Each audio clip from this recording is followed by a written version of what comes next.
നമസ്കാരം. ഈ തമ്പനയിൽ ഇട്ട ഫോട്ടോ ഉണ്ടല്ലോ, അതിൽ ഉള്ള പെണ്ണിൻ്റെ പേരെനിക്കറിയില്ല, സ്ത്രീയുടെ പേരെനിക്കറിയില്ല. ദുബായിലാണെന്ന് കേട്ടിട്ടുണ്ട്, അത്രമാത്രം. ഇവർ വളരെ ഫാനറ്റിക്കായിട്ട്, തീവ്രവാദപരമായിട്ട്, മതത്തിൻ്റെ തീവ്രവാദം കഴിഞ്ഞ കുറേ കാലമായിട്ട് ഇവരെ കാണുന്നുണ്ട്. ഞാനത് ഒന്ന് ഓടിച്ചു നോക്കുക, അത്രമാത്രം. പിന്നെന്താ പറയാൻ പോണേ നമുക്കറിയാലോ. പക്ഷെ ഇന്നിപ്പം ഇവരൊരു കാര്യം മനസ്സിലാക്കേണ്ടത്, മതം എന്ന് പറഞ്ഞാൽ ഇരുമ്പൊലയ്ക്കൊന്നുമല്ല, അടിച്ചാലും കടിച്ചാലും പൊട്ടത്തര സാധനമൊന്നുമല്ല. ആയതുകൊണ്ട് തന്നെ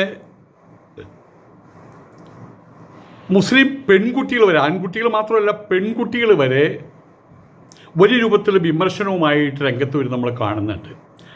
അത് രഹസ്യമായിട്ട് വീട്ടിലിരുന്ന് അടുക്കളയിലിരുന്ന് അച്ഛനും അമ്മയോടൊന്നുമല്ല, ഓപ്പൺ മീഡിയയിലാണ് വരുന്നത്, പരസ്യമായിട്ട് വരുന്നത്. പ്രായം ചെന്ന ഒരമ്മ, അവരൊരു ദിവസം ഇവിടെ വന്ന് ടി വിയിൽ ഞാൻ കണ്ടതാണ്. അവിടെ ഇരുന്നിട്ട് തട്ടം മാറ്റി അവർ എന്താ ചെയ്യാൻ പോകണമെന്ന് ചോദിച്ചിട്ട്. അവർ വളരെ പ്രശസ്തയായിട്ടൊരു സ്ത്രീയാണ് കേട്ടോ. അവരങ്ങനെ മുസ്ലിം ലീഗിൻ്റെയും സ്ത്രീയായിരുന്നു.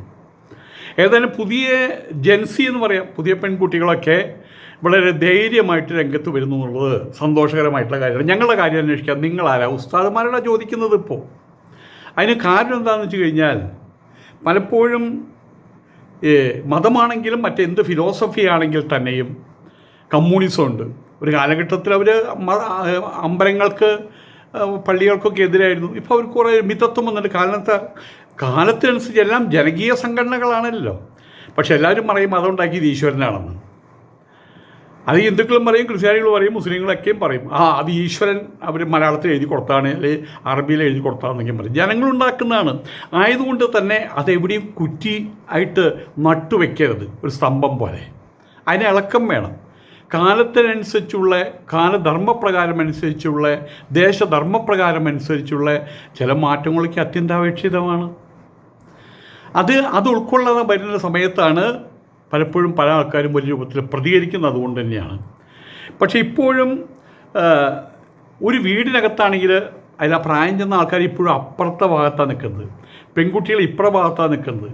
അപ്പം ആയതുകൊണ്ട് തന്നെ സമരസപ്പെട്ടൊരു സമന്വയ മനോഭാവത്തിലൂടെ പോകേണ്ടതുണ്ട് എന്നുള്ളതിനാൽ കാരണവന്മാർ, പ്രായം ചെന്ന ആൾക്കാർ ഒരു പരിധി വരെ കുട്ടികൾക്ക് കാര്യങ്ങൾ വിട്ടുകൊടുക്കും.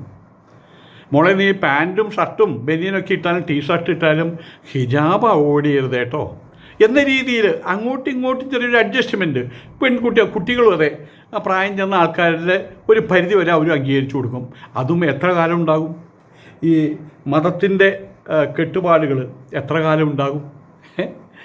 അത് പരിപൂർണമായിട്ട് വിട്ടുപോകും. ഇപ്പോൾ ഹിന്ദു മതത്തിന് അതാണ് സ്ഥിതി.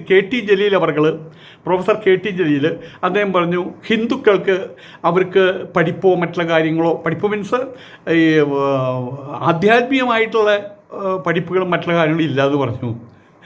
ഈ ആധ്യാത്മികമായിട്ടുള്ള പഠിപ്പുകൾ ജനങ്ങളുണ്ടാക്കിയതാണ്. ഉദാഹരണത്തിന് പറയുകയാണെങ്കിൽ ഒരു ഹിന്ദു വീടിനകത്തേക്ക് ഒരാൾ കയറി വരുമ്പോൾ, ഒരു കാരണവർ കയറി വരുമ്പോൾ ഉടനെ തന്നെ അവിടെയുള്ള ആൾക്കാരൊന്ന് എണീറ്റ് നിൽക്കും, കാലുമ്പോൾ കാല് കയറ്റി വെച്ചിരിക്കില്ല. അതൊന്നും പറഞ്ഞു കൊടുക്കേണ്ട കാര്യങ്ങളല്ല, ഇതൊന്നും എഴുതി വെക്കേണ്ട കാര്യങ്ങളല്ല. ഒരു കാലഘട്ടത്തിൽ അതൊക്കെ എഴുതി വെച്ചിരുന്നു. കാരണം പ്രാകൃതമായിട്ട് ജീവിതം നയിച്ചിരുന്ന ഒരു ജനതയെ മുന്നോട്ട് കൊണ്ടുവരാൻ വേണ്ടിയിട്ട് വലുതായിട്ടുള്ള ഒരുപാട് കാര്യങ്ങൾ പറയേണ്ടതുണ്ട്. കുരങ്ങന്മാരുടെ പോലെയും ജീവിച്ചിരുന്നവരെന്നല്ലേ പറയുന്നത്. അപ്പോൾ അതൊക്കെയും ലിഖിതമായിട്ട് ഇവിടെ വരുന്നൊരു പുതുമ, അത് ജനജീവിതത്തിന് ഉപകാരപ്രദമായിട്ട് വരുന്നുണ്ട്, ജനജീവിതത്തിൻ്റെ മുന്നേറ്റത്തിന് അനുരോധമായിട്ട് വരുന്നുണ്ട് കാണുമ്പോൾ അതവരെന്ത് ചെയ്യും, അവിടെ വേണമെങ്കിൽ എഴുതി വയ്ക്കുകയോ വേറെ രീതിയിൽ അത് പ്രസരിപ്പിക്കുകയോ ചെയ്യും അടുത്ത ഒരു ഭാഗത്തേക്ക്. ഇന്നിപ്പോൾ അതിൻ്റെ ആവശ്യമില്ല. കാരണം എല്ലാവരും മനുഷ്യനെ ബന്ധപ്പെട്ടുകൊണ്ടാണ് ജീവിച്ചുകൊണ്ടിരിക്കുന്നത്. ആയതുകൊണ്ട് അതിൻ്റെ പുസ്തക രൂപത്തെ എഴുതി വെച്ച് ഇതിനകത്തുനിന്ന് ഒരു അക്ഷരം മാറ്റുകയോ ഇതിനക്ഷരം കൂട്ടിച്ചേർക്കുകയോ എന്ന് പറയേണ്ട യാതൊരു ആവശ്യമില്ല. ഞാൻ ഗീത പറയാറുണ്ട്, അവരോട് ഞാനിത് പറയാറുണ്ട്. എന്തായിരുന്നു അന്ന്? ഇപ്പോൾ ഇതിഹാസം എന്ന് പറഞ്ഞാൽ ആസ, ഇപ്രകാരമായിരുന്നു ഉണ്ടായിരുന്നത്. ആസ, ധർമ്മം ഇപ്രകാരമായിരുന്നു. ഇതൊക്കെയും ആയിരുന്നു എന്നുള്ള വാക്ക് ഉപയോഗിച്ചിട്ടാണ് നമ്മൾ വയ്ക്കുന്നത്. എന്ന് വെച്ച് ഈ പുതിയ കാലഘട്ടത്തിൽ അച്ഛനായിട്ട് വഴക്കൂടി മോൻ കാട്ടിലേക്ക് പോണു, ഭാര്യയെ കൊണ്ട് കാട്ടിലേക്ക് പോണു, എന്നിട്ട് അവിടെ പച്ചയിറച്ചി തിന്നുകൊണ്ടിരിക്കണു. അതൊക്കെ അന്തക്കാലം. ഇന്നിപ്പോൾ അതിനനുസരിച്ച് അവരെന്ത് ചെയ്യുന്നു, ഇപ്പം നല്ലൊരു പയ്യൻ പറഞ്ഞ പോലെ വീട്ടിൽ വലിയ സമ്മർദ്ദമാണ്, ഞാൻ കാശിക്ക് പോണെന്ന് പറഞ്ഞ പോലെ.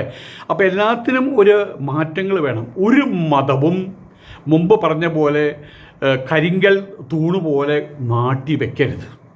ആൾക്കാർ അതിൽ നിന്ന് പോകും, അകന്ന് പോകും. അതാണ് സംഭവിക്കുന്നത്. മതം പറഞ്ഞ് പേടിപ്പിക്കുകയാണ് ചെയ്യുന്നത്. ലോകത്തിൽ ഏറ്റവും വലിയ വിഡ്ഢിത്തം എന്താണെന്ന് അറിയാമോ? സ്വർഗവും നരകവും. ആ ഒരു കാര്യത്തിൽ ഹിന്ദുക്കൾ മോശമല്ല, ക്രിസ്ത്യാനികൾ മോശമല്ല, മുസ്ലിങ്ങൾ മോശമല്ല.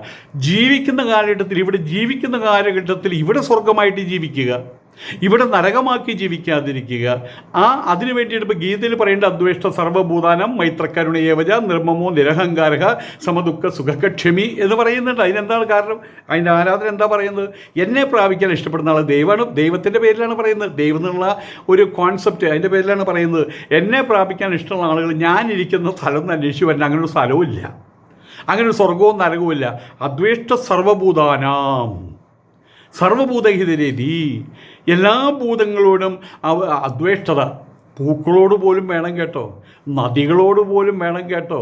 ഞാൻ ഇന്നലെ സംസാരിച്ച സമയത്ത് എൻ്റെ നാടുണ്ടാവാൻ കാരണം അവിടെ ഒരു പുഴയുള്ളത് കൊണ്ടാണ്. എല്ലാം വെള്ളമാണല്ലോ അടിസ്ഥാനപരമായിട്ട് ഏറ്റവും വലിയ കാര്യം. ആ വെള്ളം നമുക്ക് കൊണ്ടുതരുന്നത് എവിടെ നിന്നാണ്? ഇപ്പോൾ ഗംഗാ നദി അവിടുന്ന് ഗോമുഖിൽ നിന്ന് ഉത്ഭവിക്കുന്നു. അതിന് മുമ്പ് എവിടെ നിന്നാണെന്ന് ആർക്കും അറിയില്ല. അവിടെ നിന്ന് ഉത്ഭവിച്ച് 10,000 കിലോമീറ്റർ താണ്ടിയിട്ട് 4,000 മറ്റോ കിലോമീറ്റർ താണ്ടിയിട്ട് ഇവിടെ എത്ര കിലോമീറ്റർ എന്നറിയില്ല 3-4 സംസ്ഥാനങ്ങളുടെ ഉത്തർപ്രദേശ്, ജാർഖണ്ഡ്, ബീഹാർ അങ്ങനെയൊക്കെ ഒഴുകി വന്നിട്ട് അത് ബംഗ്ലാദേശിലും ടച്ച് ചെയ്യുന്നുണ്ട്, അവിടെ വരുന്നു. എത്രയാണ് അതുകൊണ്ട് ജീവിക്കുന്നത്? ആയതുകൊണ്ട് തന്നെ ആ നദി അത് വെറും വെള്ളമല്ലേ, അങ്ങനെ ചിന്തിക്കാം. അത് ഗംഗാ മാതാവല്ലേ, അങ്ങനെയും ചിന്തിക്കാം. ആയതുകൊണ്ട് അവിടെ നമ്മൾ കാണുന്നുണ്ട്, അവിടെ ആളുകൾ ഗംഗയിൽ ഇറങ്ങുന്നതിന് മുമ്പ് ഗംഗാ നദിയെ തൊട്ട് നിറയിൽ വെച്ച് പ്രാർത്ഥിച്ചിട്ടാണ് അവിടെ കാലെടുത്ത് വയ്ക്കുന്നത്. അതൊരു നല്ലൊരു കോൺസെപ്റ്റല്ലേ? ആലോചിച്ച് നോക്കൂ. അതൊരു നല്ലൊരു കോൺസെപ്റ്റല്ലേ ചെയ്യുന്നത്? അപ്പോൾ അതിലേക്ക് എതിർക്കേണ്ട ആവശ്യമുണ്ടോ? അപ്പം ഇവിടെ അത്തരം കാര്യങ്ങൾ, നല്ല കാര്യങ്ങൾ പറഞ്ഞു തരുന്നതിന് പകരം ചത്തു കഴിഞ്ഞാൽ കാണിച്ചു തരുന്നുണ്ട് ഞങ്ങൾ നരകത്തിൽ കൊണ്ടിടും. അപ്പോൾ അങ്ങനെയാണെങ്കിൽ നരകത്തിലിപ്പോൾ മുസ്ലിങ്ങൾ മാത്രമേ ഉള്ളൂ എന്ന് പറയില്ലേ? മുസ്ലിം നരകം, മുസ്ലിങ്ങൾക്ക് മാത്രമുള്ള നരകം. ഹിന്ദു നരകം, ഹിന്ദുക്കൾക്ക് മാത്രമുള്ള നരകം. ഹിന്ദുയിസം അനുഷ്ഠിച്ചില്ലെങ്കിൽ ഹിന്ദുക്കൾക്ക് നരകം. ഹിന്ദു സ്വർഗം, അല്ല മുസ്ലിം സ്വർഗം, മുസ്ലിം നരകം. ബുദ്ധ നരകം, ബുദ്ധ സ്വർഗം. അതിൻ്റെ ആൾക്കാരെ അല്ല കൊണ്ടുള്ളൂ. ഇപ്പോൾ ഞാനൊരു കുറ്റം ചെയ്ത് കഴിഞ്ഞാൽ മുസ്ലിം നരകത്തിൽ പോകുമോ? അവർക്ക് പിടിച്ചു കൊണ്ടുപോകാൻ പറ്റുമോ? എന്നെ ഹിന്ദു നരകത്തിലേക്ക് കൊണ്ടുപോകും. ഇത്തരം വൾഗറായിട്ടുള്ള അപരമായിട്ടുള്ള ചിന്താ പദ്ധതികൾ അതും വെച്ചുകൊണ്ടാണ് ഇവർ സ്ത്രീകളെ, പ്രത്യേകിച്ച് സ്ത്രീകളെ, എല്ലാ മതത്തിൻ്റെയും ഇരകൾ എന്ന് പറയുന്നത് സ്ത്രീകളാണ്. അവരെയല്ലേ പിടിച്ചാൽ കിട്ടുള്ളൂ. അവരെയാണ് അങ്ങനെയുള്ള സ്ത്രീകളെയും പെൺകുട്ടികളെയും അവരെന്ത് ചെയ്യുന്നു? അവർ കെട്ടിയിടാൻ ശ്രമിക്കുകയാണ് ചെയ്യുന്നത്. അവരുടെ വരുതിയിൽ കെട്ടിയിടാൻ ശ്രമിക്കുകയാണ് ചെയ്യുന്നത്. അവരാകുന്ന മതമാകുന്ന കുറ്റിയിൽ കെട്ടിയിടുന്ന മാടുകൾ, അതിൻ്റെ പുറകിൽ ഇങ്ങനെ ചുറ്റിത്തിരിയാനേ പറ്റുള്ളൂ. എന്നിട്ട് അതിന് പറയും വിശുദ്ധം ചേർത്ത് എല്ലാം പറയുള്ളൂ. ഇനിയിപ്പോൾ മതം ഒരു മൃഗമാണെങ്കിൽ അതിനിടുന്ന ചാണകത്തിനും പറയും വിശുദ്ധ ചാണകം എന്ന്. അതിനെക്കുറിച്ച് മാത്രം എല്ലാം വിശുദ്ധമാണ്. ഇവിടുത്തെ മനുഷ്യന്മാർ മുഴുവൻ വിശുദ്ധമാണ്. ഒരു മനുഷ്യൻ്റെ ഭാവങ്ങളെക്കുറിച്ച് നമ്മൾ ഒരു 2 മണിക്കൂർ ഡോക്ടറുമായിട്ട് ചർച്ച ചെയ്താൽ മതി. എന്താണ് നിസാരം അതിൻ്റെ, ഏത് കമ്പ്യൂട്ടറിനെ പറ്റുക? ഞാനിപ്പോൾ 60 വർഷങ്ങൾക്ക് മുൻപ്, 65 വർഷങ്ങൾക്ക് മുമ്പ് എന്നെ പഠിപ്പിച്ച് ഞാൻ ആദ്യമായിട്ട് ക്ലാസ്സിലിരുന്ന് എനിക്ക് ഓർമ്മയുണ്ട്, എൻ്റെ കമ്പ്യൂട്ടറിനകത്തുണ്ട്. ആദ്യമായിട്ട് എൻ്റെ അടുത്തേക്ക് വരുന്നത് മറ്റേ മറിയാമ്മ ടീച്ചറാണ് അടുത്തേക്ക് വരുന്നത്. മറിയാമ്മ ടീച്ചർ പറഞ്ഞപ്പോൾ ഞങ്ങൾക്കൊന്നും അറിയില്ല, ചില കുട്ടികളിരുന്ന് കരയുണ്ടൊക്കെയും ചെയ്യുന്നുണ്ട്. മറിയാമ്മ ടീച്ചർ വന്നിട്ട് പറഞ്ഞു, നമ്മളിനി ക്ലാസ് ആരംഭിക്കാൻ പോവുക, ഇനി നിങ്ങളൊക്കെ പഠിച്ച് വലിയ എന്നുള്ള ഉപദേശങ്ങൾ ഞാൻ ഓർമ്മിക്കുകയാണ്. നിർമ്മല ടീച്ചർ അടുത്ത ക്ലാസ്സിന് വന്ന് ഓർമ്മിക്കുകയാണ്. പോൾ മാഷ് ഓർമ്മിക്കുകയാണ്. അവരുടെ കാൽപാദങ്ങളിലെ വിരലുകൾ പോലും ഓർമ്മിക്കുന്നുണ്ട്. എന്തു വലിയ കമ്പ്യൂട്ടർ എന്ന് ആലോചിച്ച് നോക്കൂ. അപ്പം നമ്മൾ തന്നെയാണ് നമുക്ക് ദൈവം, അങ്ങനെയും നമുക്ക് കൽപ്പിച്ച് വയ്ക്കാം. സ്വയമേവ മൃഗേന്ദ്രത. നമ്മളായിട്ട് വലുതാവാൻ ശ്രമിക്കുക. എവിടെയോ ഒരു ദൈവമുണ്ട്, അതിനെ പേടിച്ചിട്ട് ഇവിടെ തലകുത്തി മറേണ്ട വല്ല ആവശ്യമുണ്ടോ? അങ്ങനെ ഇവിടെയുള്ള ആളുകളെ, പ്രത്യേകിച്ച് സ്ത്രീകളെ പേടിപ്പിക്കുകയാണ്, പീഡിപ്പിക്കുകയാണ് ചെയ്യുന്നത്. അതിൻ്റെ ഒരു വക്താവാണ് ഈ സ്ത്രീ. അതിൻ്റെ ഒരു വക്താവാണ്. ഹിജാബ് ധരിച്ച് ഡാൻസ് കളിക്കാൻ പാടില്ല, ഹിജാബ് ധരിച്ച് പാട്ട് പാടാൻ പാടില്ല, ഹിജാബ് ധരിച്ച് തിന്നാൻ പാടില്ല, ഹിജാബ് ധരിച്ച് വിസർജിക്കാൻ പാടില്ല. എല്ലാത്തിനും ഡു ആൻഡ് ഡോൺസ് പറഞ്ഞ പോലെ അത് പാടില്ല പാടില്ല പാടില്ല പാടില്ല പാടില്ല. ഇപ്പം പുതിയ പിള്ളേരെന്ന് പറഞ്ഞാൽ പാടും പാടും പാടും പാടും ആടും ആടും ആടും ആടും അവരവർ വഴിക്ക് തിരിയാണ് ചെയ്യുന്നത്. അത് നല്ലൊരു പ്രവണതയാണ്, നല്ലൊരു സന്ദേശമാണ് നൽകുന്നത്. ഒരു കാലഘട്ടത്തിലെ ഹിന്ദുക്കളുടെ സ്ഥിതി ഇതിലപ്പുറമായിരുന്നു. അവർക്കുണ്ടായിരുന്നു ഹിജാബ്. ഇപ്പോഴത്തെ ഹിജാബ് എന്ന് പറഞ്ഞാൽ കുറച്ച് നല്ലത് ഇവിടെ മാത്രമല്ലേ ഇടുന്നുള്ളൂ. അതിന് ചിലപ്പോൾ ചില മനോഹാരിതകളും തോന്നും. കാരണം മുടിയില്ലാത്ത സ്ത്രീകൾ, കഷണ്ടിയായിട്ടുള്ള സ്ത്രീകൾക്ക് അതൊക്കെ ഇട്ട് കഴിഞ്ഞാൽ നമ്മൾ വിചാരിക്കും അയ്യോ എന്നൊക്കെ നമ്മൾ ആ മുഖം മാത്രമല്ലേ നമുക്ക് കാണാൻ പറ്റുള്ളൂ. അപ്പോൾ നല്ല കാര്യമാണത്. പിന്നെ ചൂട് കാലത്താണെങ്കിൽ ചൂട് തട്ടാതെ ഉപയോഗിക്കാം. കാറ്റടിക്കുമ്പോൾ അങ്ങനെ നമ്മൾ കെട്ടിപ്പോവുമല്ലോ. ഉത്തരേന്ത്യയിലൊക്കെ അതുണ്ട്. അപ്പോൾ അതൊക്കെ നല്ല കാര്യം. പക്ഷേ ഇവിടെയുള്ള എന്തായാലും പറയാം നമ്പൂരി സ്ത്രീകളുണ്ടല്ലോ, അവർക്കുണ്ടായിരുന്നു ഹിജാബ് എന്ന് പറഞ്ഞാൽ ഈ ഹിജാബൊന്നുമല്ല, മറക്കൊടയാണ് അവർക്കുണ്ടായിരുന്നത്. വലിയ വലുപ്പത്തിലുള്ള മറക്കൊട, അതും പിടിച്ചിട്ടാണ് നടക്കുക. ഇവരിങ്ങനെ മറക്കൊടയും പിടിച്ച് നടത്താൻ സ്ഥിതി എന്താ? അവർക്ക് അങ്ങോട്ടും കാണാൻ പറ്റില്ല, ഇവർക്ക് ഇങ്ങോട്ടും കാണാൻ പറ്റില്ല. മറക്കുട പിടിച്ച് പാദങ്ങളിൽ നോക്കി നടക്കുക ചെയ്തിരുന്നത്, തല ഉയർത്തി നടക്കുകയല്ല ചെയ്യുന്നത്. അപ്പുറത്ത് വരുന്ന ആളുകളെ കാണാൻ പാടില്ല. ഇനി അവർക്ക് ഇവരെ കാണാൻ പാടോ? കാണാം. അവർക്ക് ഇവരെയും കാണാൻ പറ്റില്ല, ഇവർക്ക് അവരെയും കാണാൻ പറ്റില്ല. മറക്കുട പിടിച്ചിട്ടല്ലേ നടക്കുന്നത്. അകത്തുള്ളവളെന്നാണ് പറയുക. അകത്തുള്ളവളെന്ന് വെച്ചാൽ ആത്തോല്, അകത്തുള്ളവൾ, ചെറിയ ആത്തോല്. അതായത് പ്രായം കുറഞ്ഞ ഒരു ചേച്ചി അനിയത്തി ഉണ്ടെങ്കിൽ ചെറിയ ആത്തോല്, വലിയ ആത്തോള്. അപ്പം ചെറിയാത്തോല് വല്യാത്തോള് എന്ന് പറയും. വല്യാത്തള് അത് പിന്നെ ചെറിയാത്തള് വല്യാത്തളെന്നായി, അങ്ങനെയായി മാറി. എന്നാൽ അകത്തുള്ളവൾ, പുറത്ത് കിടക്കാൻ പാടില്ലാത്തവർ. ഈ ഒരു അവസ്ഥയല്ലേ? അപ്പോൾ ശരിക്കും പറയാൻ ഹിന്ദുമതം എത്രയോ മുന്നേറിയിരിക്കുന്നു. അതിൻ്റെ പുറകിലല്ലേ ഈ മതങ്ങളൊക്കെ വന്നുകൊണ്ടിരിക്കുന്നത്. എന്നിട്ടും പിടിവിടാതെ നിൽക്കുകയാണ്. അതിൻ്റെ വക്താക്കളാകാൻ കുറേ പെൺകുട്ടികൾ. അതിലൊന്നാണിത്. നിങ്ങൾ ഹിജാബ് ധരിച്ചോളൂ, നിങ്ങൾ നിങ്ങളുടെ നിഖാബോ മറ്റേ മുഖം മറച്ചോളൂ, നിങ്ങളെങ്ങനെ വേണം ജീവിച്ചോളൂ, അതിന് യാതൊരു പ്രശ്നവുമില്ല. പക്ഷേ മറ്റുള്ളവരെ നിങ്ങൾ വിമർശിക്കാൻ അതിനുള്ള അവകാശം എത്രത്തോളം നിങ്ങൾക്കുണ്ട് നിങ്ങൾ ചിന്തിക്കേണ്ടതാണ്. മതത്തെയും മതമനുശാസിക്കുന്ന മതപ്രമാണങ്ങളെയും വിമർശിക്കുക കൂടി ചെയ്താൽ മാത്രമേ ഈ മതം പറയുന്നവരുടെ പൊട്ടത്തരത്തെ പൊളിക്കാൻ കഴിയുള്ളൂ. അതിപ്പോൾ എല്ലാവരും പറഞ്ഞു തുടങ്ങിയിട്ടുമുണ്ട്. ഈ മതം എന്ന് പറഞ്ഞാൽ മറ്റേ ക്രിസ്ത്യൻ മതത്തിനകത്ത് ഇപ്പോൾ അച്ഛന്മാർ പറയണത് അതേപോലെ ഉണ്ട വിഴുങ്ങണ പോലെ വിഴുങ്ങാൻ ആരും തയ്യാറില്ല. പോടോ അച്ചോ എന്ന് പറയാൻ അവർക്ക് യാതൊരു പേടിയില്ല. എത്ര അച്ഛന്മാർ തല്ലുകൊണ്ടിട്ടുണ്ട്, എത്ര അച്ഛന്മാർ വിമർശിച്ചിട്ടുണ്ട്, പള്ളിക്കകത്ത് ചോദ്യം ചെയ്തിട്ടുണ്ട്. ഇപ്പോഴായി അത് പതുക്കെ തുടങ്ങി വരുന്നുണ്ടെങ്കിൽ പോലും അതിൻ്റെ യഥാർത്ഥ ദശയിൽ എത്തിയിട്ടില്ല. ഇപ്പോഴും മുസ്ലിങ്ങളുടെ കാലുകളിൽ ചങ്ങലയാണ് എന്നർത്ഥം.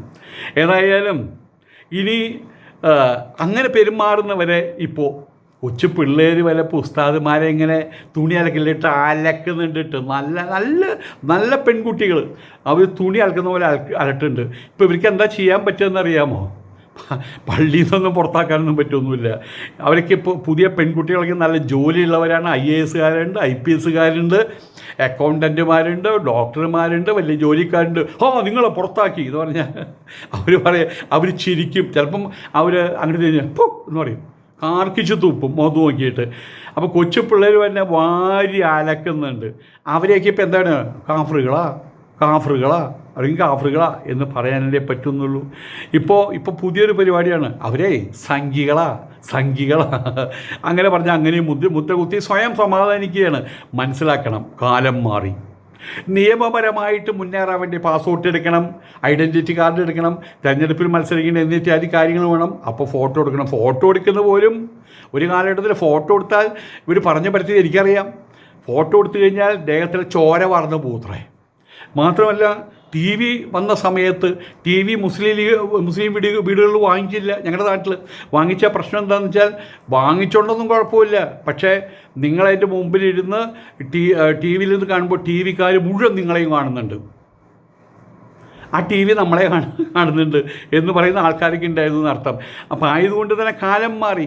ചില ഐഡൻറ്റിറ്റികൾ അതേപോലെ വെടിവാക്കാൻ വേണ്ടിയിട്ട് എനിക്ക് മതമില്ല എന്ന് പറഞ്ഞിട്ട് നമുക്ക് സർട്ടിഫിക്കറ്റിൽ എഴുതാൻ പറ്റും.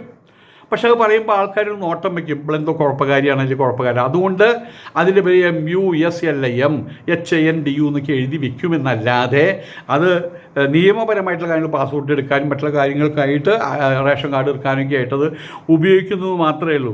എന്ന് വെച്ച് പുതിയ കുട്ടികൾ ജൻസികൾ തങ്ങളുടെ നിലപാടുകൾ, അതിലൂറിയ ചിന്തകൾ, സ്വയം പ്രിയമായതും ഹിതമായിട്ടുള്ള കാര്യങ്ങളെ അതെല്ലാം മതത്തിൻ്റെ മുമ്പിൽ പണയം വയ്ക്കാൻ അവർ തയ്യാറാവുന്നില്ല. ഒരു കാലഘട്ടത്തിൽ വെറും 50 വർഷം മുമ്പ് വരെ ഹിന്ദു പെൺകുട്ടികൾക്ക് മുമ്പ് പറഞ്ഞ പോലത്തെ വിലക്കുകളുണ്ടായിരുന്നു. സതി അനുഷ്ഠിച്ചിരുന്നു. വാസ്തവത്തിൽ എന്താണ് ഈ സതി അനുഷ്ഠിക്കുക എന്ന് പറഞ്ഞു കഴിഞ്ഞാൽ, ഭർത്താവ് മരിച്ചു കഴിഞ്ഞാൽ ഒപ്പം ചെതയിൽ ചാടണം. 50 വർഷം മുൻപ് വരെ നമ്മൾ കേരളത്തിലുണ്ടായിരുന്നു ഈ ചെതയിൽ ചാടൽ.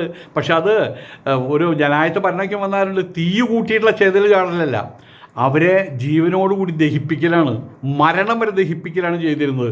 വെള്ളയും വസ്ത്രം എടുക്കണം, മുടി ചീകി ഒതുക്കാൻ പാടില്ല, നല്ല നല്ല വിവാഹങ്ങളോ 28 സദ്യ ഉണ്ടെങ്കിൽ അവിടെ പോകാൻ പാടില്ല, ചത്ത ശവങ്ങളായിട്ട്.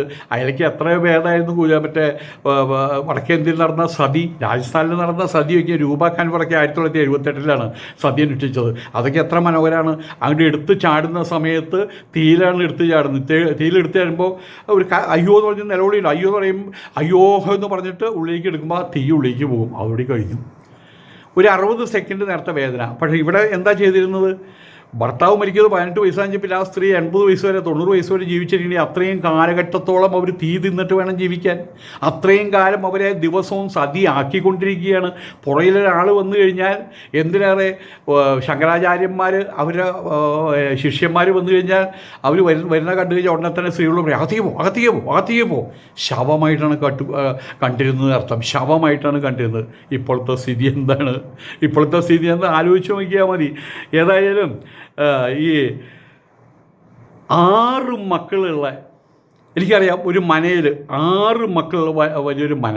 അതിൽ 6 മക്കളിൽ 1-2 പുരുഷന്മാരും ബാക്കിയെല്ലാം സ്ത്രീകളാണ്. അങ്ങനെയാണ്. പക്ഷെ അവരെന്ത് ചെയ്യും, അവരെ പാരമ്പര്യമായിട്ട് കുറേ വേദമന്ത്രങ്ങളൊക്കെ പഠിപ്പിച്ചു, പുറത്തേക്ക് വിടില്ല. 2 കിഴങ്ങന്മാരും ബാക്കി 4 സ്ത്രീകൾ അതിനകത്ത് തന്നെ ആണ്.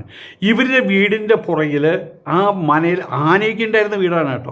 ആനയ്ക്ക് ഉണ്ടായിരുന്ന ഇതാണ്, സ്വന്തമായിട്ടുള്ള അമ്പലം, ആന എല്ലാം ഉണ്ടായിരുന്നതാണ്. എന്തിനു പറയണു, അവരുടെ വീടിൻ്റെ ഒരു മൂലയ്ക്ക് അവരുടെ വീട്ടിലെ പണികളൊക്കെ ചെയ്യാൻ, അടിച്ചു വരാൻ തുടയ്ക്കാൻ നിന്ന ഒരു സ്ത്രീക്ക് വീടെന്ന് പറഞ്ഞു കഴിഞ്ഞാൽ ഒരു 1.5 കിലോമീറ്റർ നീളമുണ്ടോ അവരുടെ പറമ്പിൽ അറ്റം വരെ.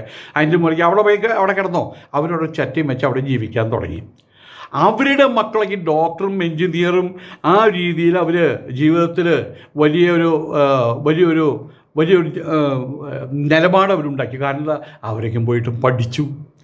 ഇന്ന് ഉണ്ടായ സംഭവമാണ്, അതിലൊരു സ്ത്രീയുടെ വീട്ടിൽ പോയിട്ട് മനയിൽ കത്തിക്കാൻ, മനയ്ക്കും തകർന്നു, എല്ലാം വിഭജിച്ചതൊക്കെ വേണ്ടി ഇടിഞ്ഞു പൊളിഞ്ഞ മനയൊക്കെ ആയിട്ട് അവർ ചറ്റക്കുടിയിലായി.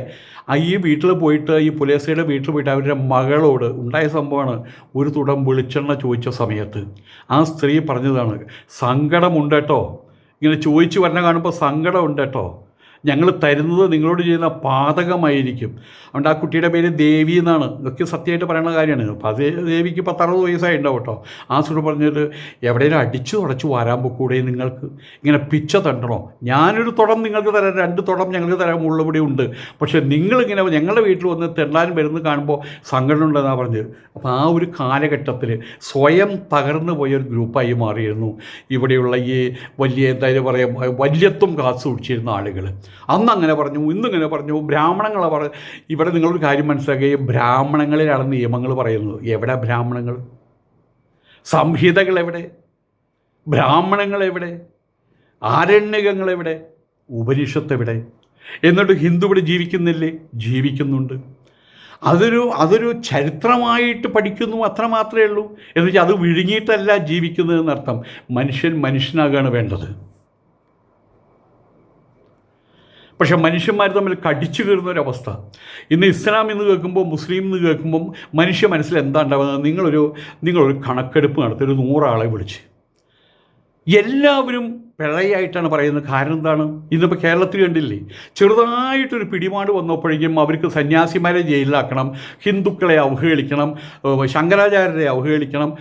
ഇപ്പോൾ RSSകാരെന്ന് പറഞ്ഞാൽ നമുക്ക് തള്ളിക്കളയാവുന്നൊരു വകുപ്പല്ല. അവരാണ് രാജ്യം ഭരിക്കുന്നത്.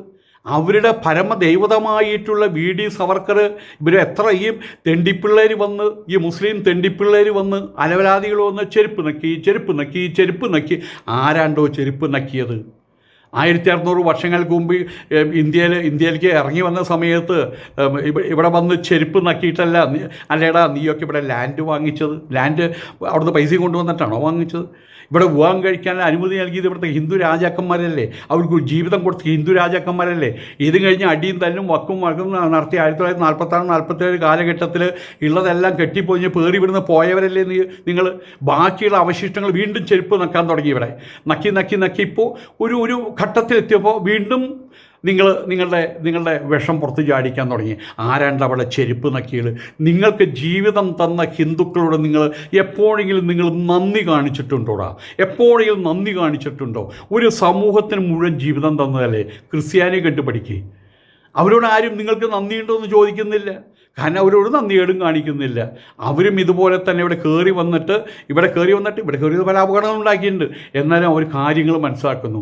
അവർ സ്വയം അടക്കം വെച്ച് ജീവിക്കുന്നു. ഈ അടക്കം വെച്ച് ജീവിക്കാത്ത സകലമാന പേരെയും ഗവൺമെൻറ് സർക്കാർ ഇട്ടേ മതിയാവൂ. അത് ഹിന്ദുക്കളാണെങ്കിലും ക്രിസ്ത്യാനികളാണെങ്കിലും മുസ്ലിങ്ങളാണെങ്കിലും. എന്നാലേ രാജ്യം നന്നാവൂ എന്നർത്ഥം. ഏതായാലും ഇവിടെ ഈ മതം എപ്പോഴും മനുഷ്യനെ ഉയർത്തുകയാണ് ചെയ്യേണ്ടത്. ജാഹിലിയ കാലഘട്ടം മുസ്ലിങ്ങൾക്കറിയാം. ജാഹിലിയ കാലഘട്ടത്തിൽ നബി തിരുമേനി വരെ അതുവരെ ഈ മതത്തിന് വളർച്ചയാണ് ഉണ്ടായിരുന്നത്. ജാഹിലിയ കാലഘട്ടത്തിൽ പെൺകുട്ടികളുടെ കുഴിച്ചുമൂടും. ഏതൊരു പെൺകുട്ടിയെക്കുറിച്ച് പറഞ്ഞാൽ ആ പെൺകുട്ടി ഇത്രയും വളരാൻ പറ്റില്ല, അതിന് കുഴിച്ചുമൂടും അവിടെ.